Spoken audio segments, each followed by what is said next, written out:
December 6, 2025. The Mako Strait. To most people, it's blue water between Okinawa and Miyako Island. To Tokyo and Washington, it's a 180-mile choke point in the first island chain, the lung the PLA Navy has to breathe through if it wants to push real power into the deep Pacific.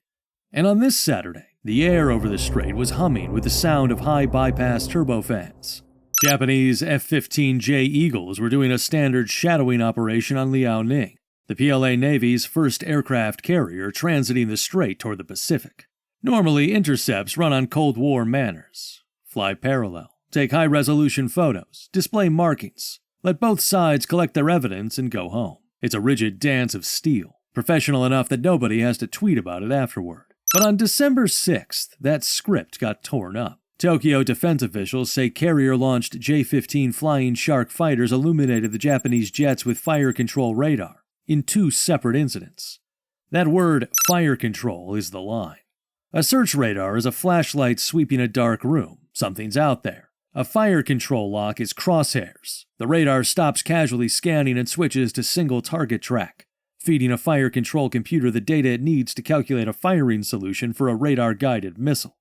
You don't use that mode to look. You use that mode to engage and eliminate. And Japan says in one encounter the locking behavior continued intermittently for roughly 30 minutes. 10 minutes in, the pilot hears the tone and thinks signal. 20 minutes in, it feels like intent. 30 minutes in, it becomes risk, because the longer it continues, the less you can pretend it was accidental. In a cockpit, 30 minutes is long enough for the adrenaline to burn off and the cold math to move in. If they can lock you this long, they can do it again. If they can normalize it, someone will eventually answer it. And if someone answers it wrong, you don't get a redo at fighter speeds. Beijing called Liaoning's deployment a routine training event. If that's routine, the word has officially been reassigned. To understand why this moment is bigger than one warning tone, you have to look at the platform doing it.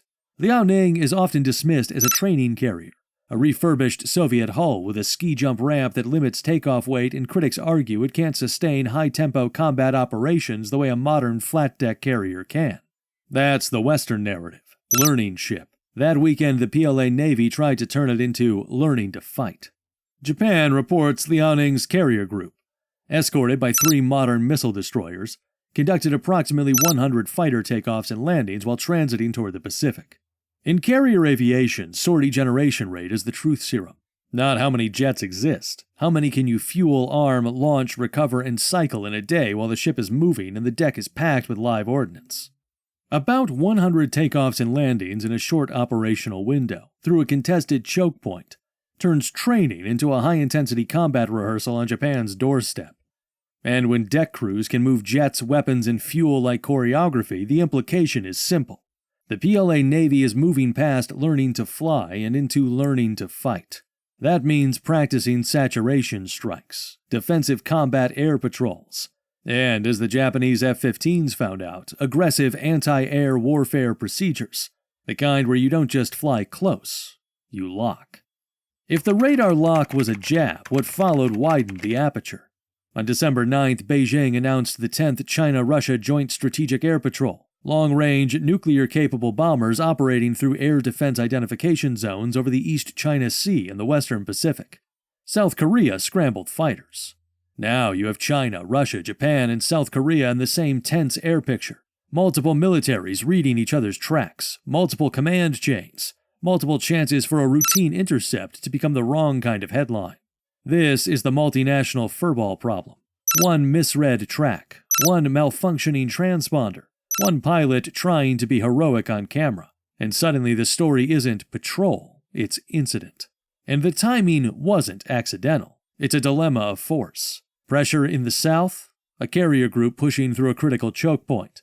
Pressure in the north, a joint bomber patrol widening the air picture. You force U.S. allies to stretch sensors and interceptors across thousands of miles. You don't need to win a fight today. You just need to make the defense cover everything at once. 10 joint patrols also signal deepening comfort, coordinating flight paths, sharing data, operating like a combined strategic entity. Translation for Washington? In a future Pacific crisis, the air picture may not be one adversary at a time. And while jets grabbed the spotlight, the surface picture got louder. Reuters reporting in regional intelligence described China deploying over 100 naval and Coast Guard vessels across East Asian waters at peak. Over 100 hulls is not a patrol, it's saturation. Among them were elements of the Chinese Coast Guard, the largest in the world, and Taiwan officials have warned some of these civilian ships run simulated attack profiles against foreign ships transiting the Taiwan Strait, then share that targeting activity with military partners. So the line between law enforcement and naval warfare starts looking like a paint chart. For US and Japanese planners, the problem is brutally practical. You cannot tail 100 ships. You don't have enough destroyers, aircraft, or crews. So the goal becomes blind spots. Flood the zone and force defenders to choose what to watch. Create gaps through which submarines or intelligence-gathering vessels can slip unnoticed. Normalize the mass presence so thoroughly that, when something truly dangerous forms up, it can hide in the noise of normal. The strategic trick is psychological. Make a lot of Chinese hulls feel ordinary, until the day it isn't. Now, at the political fuse. Tensions surged after comments regarding Taiwan by Japanese Prime Minister Sanai Takaichi. Beijing responded with pressure signals, travel advisories, trade frictions, and countermeasures against a former top Japanese defense official. That matters because it places the cockpit behavior inside a larger state-to-state confrontation. It's not just pilots freelancing, it's pressure being applied across multiple domains. And once fire control radars start painting cockpits, a diplomatic protest note stops feeling like a tool and starts feeling like a paper airplane thrown at a moving train. So the answer needed to be visible, unambiguous, and calibrated to the new reality. On December 11th, over the Sea of Japan, a coordinated US-Japan show of force put Japanese F-35s and F-15s wingtip to wingtip with two US Air Force B-52H Stratofortresses. To the uninitiated, a late 1940s bomber showing up in a 2025 crisis looks like bringing a rotary phone to a drone war. Big, slow, smoky, on radar roughly the size of a shopping mall. But the B-52 isn't there to be sleek. It's there to be useful. The modern B-52 is not required to fly over a target the way it did in Vietnam. Today, it functions like a flying magazine, a long-range missile battery with patience. The B-52H has an unrefueled range of roughly 8,800 miles. It can haul about 70,000 pounds of weapons, and it can be configured to carry up to 20 air-launched cruise missiles, such as JASSM-ER, the Joint Air-to-Surface Standoff Missile Extended Range. That's the math that changes behavior. A pair of bombers can represent 40 accurate, stealthy standoff shots launched from hundreds of miles away. Now compare the bubbles. When Liaoning's J-15s locked onto a Japanese fighter, they're operating inside their carrier group's protective anti-air bubble, under the umbrella of destroyer air defenses. They feel secure. The B-52 doesn't need to enter that bubble to fight. It can loiter outside the carrier's defenses, 500 to 600 miles away, and still dismantle ships with standoff weapons. And the cruel joke is this: the JASSM-ER is stealthy, the B-52 is not.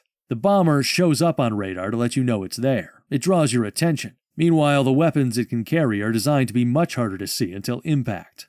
So the deployment wasn't symbolic. It was a demonstration of an engagement sequence.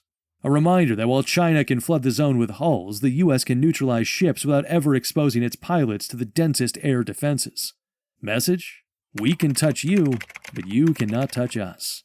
The events of early December 2025 have crystallized a new reality in the Pacific. This is no longer just about isolated intercepts or diplomatic posturing. It is widening into a total state-to-state confrontation where military action and economic warfare are inextricably linked. The radar lock story is already spilling out of military briefing rooms and into corporate boardrooms, impacting national planning and supply chains. The economic layer is now measurable and stark. A Reuters Nikkei research survey found 25% of Japanese firms named ties with China as their number one risk for 2026, ahead of inflation and energy costs. U.S. trade policy came next at 22%. That's the radar lock story bleeding into boardrooms. When businesses start ranking geopolitics above their own operating costs, they're pricing in conflict risk. Factories shift. Supply chains diversify. Plans get written for a world where the Taiwan Strait isn't a stable route. It's a variable. So what does fire control illumination imply? And what does it not? It implies willingness to signal dominance, to push closer to the edge, to normalize behavior that looks like shot preparation. It does not automatically mean a missile was seconds from launch. But it shrinks the margin for misunderstanding, because once a behavior looks like shot preparation often enough, someone will eventually treat it like shot preparation. And in air combat, you don't get timeouts. You get consequences. Aggression also tends to produce the opposite of its intended effect. Instead of cowing Japan, these actions drive Tokyo and Washington closer together, validate Japan's military buildup, and give the U.S. Air Force justification to rotate more bombers, fighters, and surveillance assets into the region. The Miyako Strait incident was a 30-minute glimpse into the future. High-tech, intensely tense, balanced on a razor's edge. Liaoning may have proven it can launch about 100 sorties. Its pilots may have proven they're bold enough to paint a Japanese eagle with fire control radar.